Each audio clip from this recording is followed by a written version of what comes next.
Hello everyone, hello mga katrip. Narito na naman po ang inyong Kuya Rans. Welcome back to Rans and TV. At sa araw na to mga katrip, narito po tayo sa aking mahal na lungsod, ang Tanauan. Dito sa City of Tanauan sa Batangas.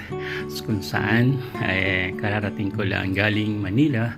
So mag-walking tour muna tayo at pasyalan natin muli itong aking lungsod. Ito yung bayan ng Tanauan, ang lugar kung saan pinanganak ang ating bayani, si Apolinario Mabini. So yun, bago pa tayo mag-start at proceed sa aking walking tour, shout out sa aking mamamahal sa buhay, lalo na ang Malaluan family, Sanchez, Malabanan family, and Sandoval family.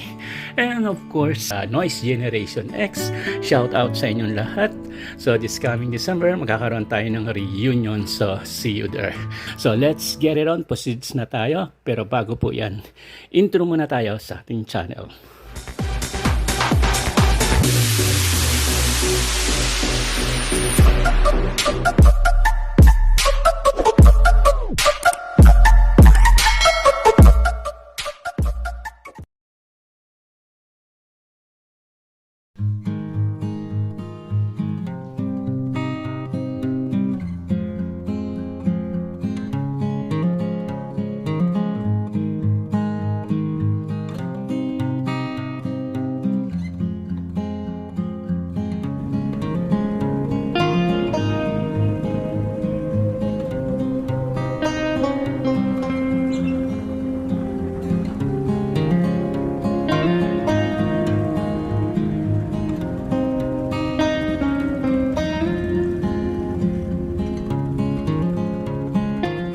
A few moments later.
A few inches later.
A few moments later.